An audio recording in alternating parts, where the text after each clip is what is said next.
तो हम कुछ हैबिट की बात कर रहे थे। तो शायद बहुत छोटे से वर्ड है कि कभी देरी ना करें, या कभी देरी का मतलब मेरा ये था कि नेवर प्रोक्रेस्टिनेट।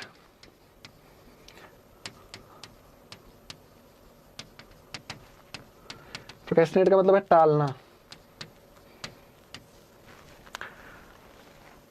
आप जब कोई काम करते हैं, जैसे आप करंट अफेयर्स डेली लिख रहे हैं, तो शायद सबसे बोरिंग काम है, इसी से मैं एग्जांपल देता हूँ। तो जब आप उसको टालते हैं तो अगले दिन वो काम दुगना बोरिंग होने वाला है। तो जब आज हम एक नॉर्मल डे में उसको नहीं कर सकते, तो उसके दुगने बोरिंग चीज़ को हम कैसे कर सकते हैं, ये चीज़ हमें सोचनी चाहिए। करंट अफेयर्स को डेली नोट करना है। अगर आप उसको टाल लेंगे तो अगले दिन वो दुगना होगा, उससे अगले दिन 3 गुना, उससे अगले दिन 4 गुना। ये चीज़ हमेशा चलती रहेगी। इसके बजाय आपको ये करना है कि डेली, चाहे वो बोरिंग हो, चाहे आपको अच्छा नहीं लगे, अच्छा लग रहा है चाहे नहीं लग रहा है, करना है तो करना है। क्योंकि बना भी तो आईएएस रहे हैं ना। अब आपको डिस्ट्रिक्ट कलेक्टर बना दिया, पूरे जिले की आपको जिम्मेदारी दे दी, कैसे कर पाओगे? ऐसे टालोगे तो कहीं कोई राइट्स हो गए, कहीं कोई डिजास्टर आ गया, तो आप तो बोलोगे कल करेंगे, तो ऐसे थोड़ी चलेगा, करना तो पड़ेगा ना। तो जब अभी नहीं कर सकते तो डिस्ट्रिक्ट कलेक्टर बनने के बाद में तो मतलब ही नहीं है कि आप कर पाओगे। तो ये कभी चीज़ें टालनी नहीं है, हमेशा उसी दिन ही काम करने का ट्राई करना है। एक्सेप्शनल केसेस होते हैं, कुछ इंसिडेंट ऐसे होते हैं जो हमें टालने पड़ जाते हैं कई बार काम, लेकिन जनरली ऐसा हमेशा ट्राई कीजिए कि जो काम आपने लक्ष्य लेके चले हैं वो उसी दिन ही करना। लक्ष्य कैसे लेके चलना है वो अभी डिस्कशन करते हैं। हमेशा खुद के प्रति ईमानदार रहें। जैसे आप प्रीलिम्स की टेस्ट सीरीज देने गए, मार्क्स कम आ गए, तो आप जस्टिफाई करते हैं, जस्टिफिकेशन देते हैं, फिर आप लॉयर बनते हैं कि ये हुआ था, ये हुआ था, उस दिन तो नींद नहीं आई, उस दिन तो दोस्त ने बुला लिया था, या क्वेश्चन पेपर में गलतियाँ थी। ये होता है एक्सक्यूज़। एक्सक्यूज़ नहीं देने, हमेशा ऑनेस्ट रहना कि हाँ भाई तैयारी कम थी, मार्क्स नहीं आए। मेंस की टेस्ट सीरीज में नहीं आते तो हम दोष देते हैं पेपर सेट करने वाले को, चेक करने वाले को, कि नहीं ये तो ऐसे है वैसे है, इस तरीके से क्वेश्चन कभी आते हैं। ये नहीं, मतलब कम से कम आप करके आए हैं तो इतनी ऑनेस्टी तो रखिए कि आप उस ईमानदारी से एक्सेप्ट कर लें कि नहीं, मतलब हाँ मैंने ये काम किया है, मेरे मार्क्स कम आए, मुझे और तैयारी करने की ज़रूरत है। तो ईमानदारी की जो वैल्यू है ना, जो हम एथिक्स में पढ़ते हैं, जो ऑनेस्टी की वैल्यू है, प्रोबिटी है, इंटीग्रिटी है, ये जब आती है तो मतलब जनरली बहुत प्रोडक्टिविटी होने लग जाती है खुद के प्रति। जो हिंदी में निर्मम आत्म मूल्यांकन बोलते हैं, इंट्रोस्पेक्शन, वो जब हम खुद का करते हैं तो हमें पता लगता है कि हम कितने पानी में हैं। क्योंकि यूपीएससी आपको किसी 4 बंदों को तो शो करना नहीं है, ये तो एग्ज़ाम है, इसमें आपको लड़के अपनी रैंक सिक्योर करनी पड़ेगी। तो किसी अपने दोस्तों को हमें कुछ साबित करना है कि नहीं मैं तो ये नहीं कर पाया, मैं तो टॉपर हूँ, मैं ये हूँ, इसके बजाय आपको खुद के प्रति खुद से सेटिस्फाई नहीं होना है कि ठीक है, मतलब मेरा कंपटीशन इतने लोगों से नहीं है, मेरा कंपटीशन है कि मेरे को आईएएस बनना है। शायद उनको हराना भी हमारा मकसद ना हो बाकियों को, लेकिन हमारा मकसद आईएएस बनना है, तो इतनी ईमानदारी तो रखनी पड़ेगी इतने बड़े गोल को अचीव करने के लिए।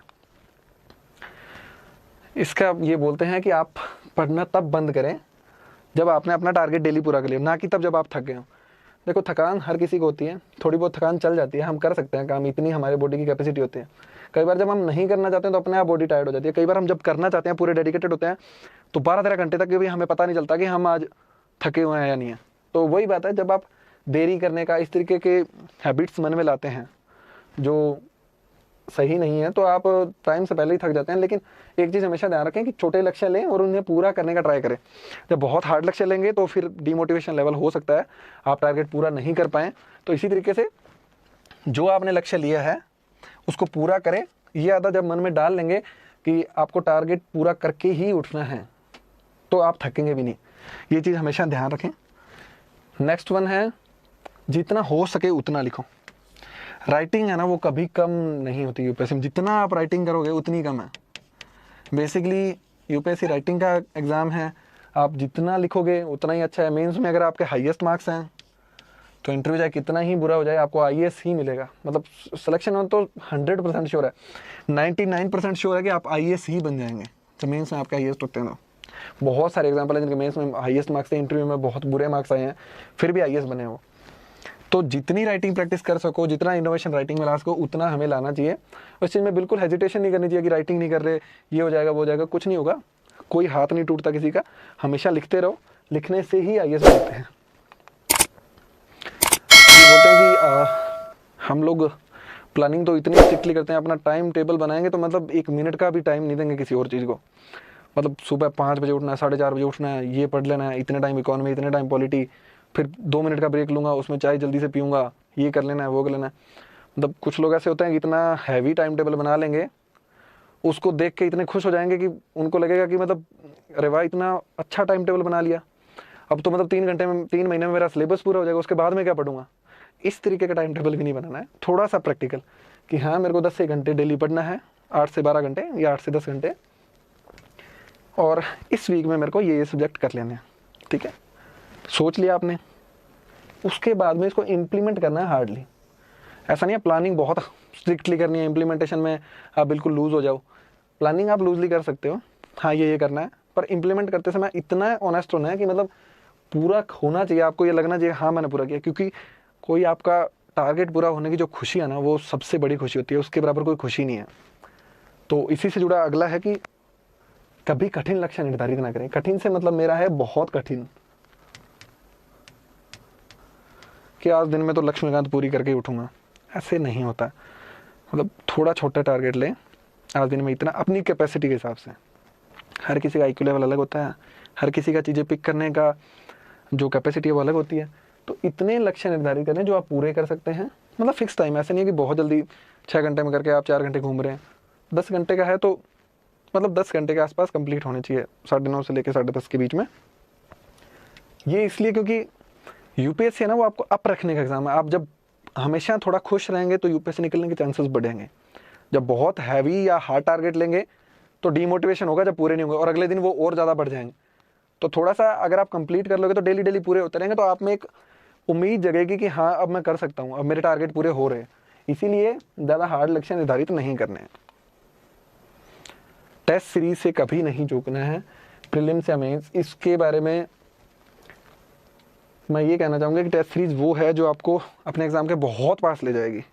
मतलब आप बहुत दूर खड़े हैं तो काफ़ी हद तक का रास्ता टेस्ट सीरीज तय कर देगी, बशर्ते आप इसको सीरियसली ले रहे हैं, आप हर टेस्ट लिख रहे हैं, हर टेस्ट को अच्छे से एनालाइज कर रहे हैं, खुद का मूल्यांकन कर रहे हैं, अपना टाइम मैनेजमेंट सीख रहे हैं, ब्रेन को ट्रेन कर रहे हैं, और टेस्ट सीरीज के हिसाब से खुद चल रहे हैं। ये करते हैं तो आपको बहुत फ़ायदा होगा टेस्ट सीरीज का। नंबर 8 है, कभी भी परंपराओं का आंख बंद करके पालन ना करें। जो ट्रेडिशन होती है, जो पिछले साल के टॉपर हैं, उसके पिछले साल के हैं, जो उन्होंने क्रैक किया है, उनकी बातों का कभी भी ब्लाइंडली फॉलो नहीं करें। मेरी बातों को भी ब्लाइंडली फॉलो ना करें, क्योंकि मेरा हो सकता है टेम्परामेंट अलग हो, आपका अलग हो, मेरी जो कैपेसिटीज़ हैं, जो कैपेबिलिटीज़ हैं वो अलग हों, आपकी अलग हों। जो ट्रेडिशन है उसमें कुछ ना कुछ ऐड करने का ट्राई करें। जो मैंने लिखा है उसमें आपको कुछ ना कुछ ऐड करना है, उसमें कुछ इनोवेशन करना है। खुद का इनोवेशन वो सबसे बेस्ट होता है, वो आपको यूनिक बनाता है, वो आपको, क्योंकि जो टॉपर हैं कोई उसको बहुत फॉलो करते हैं तो उसके हिसाब से सारे लिखेंगे। लेकिन जब आप अपना इनोवेशन लगाओगे उसमें, तो वो सिर्फ अकेले आप होगे जो आप लिखोगे, और 10 कॉपियों में जो अलग होती है वही ज़्यादा दिखती है। तो इसलिए इनोवेशन करना ज़रूरी है, आंख बंद करके फॉलो किसी को भी नहीं करना है। अपनी रणनीति को बनाना है। ये पिछले पॉइंट से बहुत लिंक्ड है कि टॉपर्स ने कोई स्ट्रेटजी बता दी, इस तरीके से पढ़ना है, इस तरीके से करना है, इतने घंटे पढ़ लो, ये सब्जेक्ट इतनी देर दिन में, ये इतने सब्जेक्ट लेके चलो। ये सब मतलब हर किसी पे अप्लाई नहीं होते हैं। ठीक है, उसके जैसे कोई हैं तो वो उस पर अप्लाई हो सकते हैं, लेकिन क्योंकि हर बंदा अलग है, एवरी पर्सन इज़ डिफरेंट, तो अपनी स्ट्रेटजी हमें खुद बनानी है। कितने घंटे पढ़ना है, कौन से सब्जेक्ट को कितना टाइम देना है। हर किसी का इंटरेस्ट भी अलग अलग होता है। जैसे किसी का पॉलिटी बहुत इंटरेस्ट है तो पॉलिटी को बहुत जल्दी कंप्लीट कर देगा, उसके बाद में उसको कम टाइम देने की जरूरत पड़ेगी। अगर किसी को पॉलिटी बहुत खराब लगता है तो उसको उतना ज़्यादा टाइम देना पड़ेगा उसको कवर करने के लिए। तो अपनी स्ट्रेटजी जब हम खुद बनाते हैं तो वो हमारी स्ट्रेटजी होती है, उसके हिसाब से ही पास कर सकते हैं।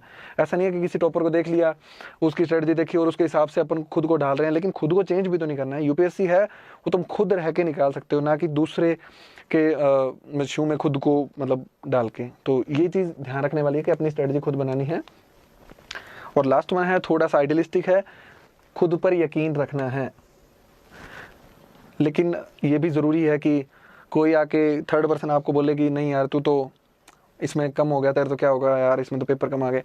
लेकिन वो एक टेस्ट सीरीज़ का या एक बंदे का बात आपको आपका फ्यूचर डिसाइड नहीं कर सकती। तो हमेशा खुद पे यकीन रखना कि नहीं मैंने सोचा है, मैं निकाल लूँगा, थोड़ा सा टाइम लग जाए उसमें कोई दिक्कत नहीं है, लेकिन इसको निकालना है तो निकालना ही है।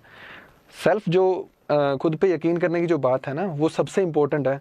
क्योंकि बहुत सारे लोग ऐसे होते हैं जो इनका काम दूसरों को डीमोटिवेट करना ही होता है। जब वो आपको डीमोटिवेट करेंगे और अगर आप हो गए डीमोटिवेट तो वो अपने काम में, अपने टारगेट में सफल हो गए। लेकिन आपका टारगेट UPSC होना है, UPSC करना है, उसके लिए आपको खुद पे यकीन रखना पड़ेगा और उस पर यकीन रखेंगे तो आप अपने टारगेट में सफल हो जाओगे। आपको रुकना नहीं है अपने टारगेट से। तो ये जब हैबिट्स आप अपने व्यवहार में लाओगे, अपनी दिनचर्या में लाओगे, तो डेफिनेटली आपको आईएएस के और पास में लेके जाएगी।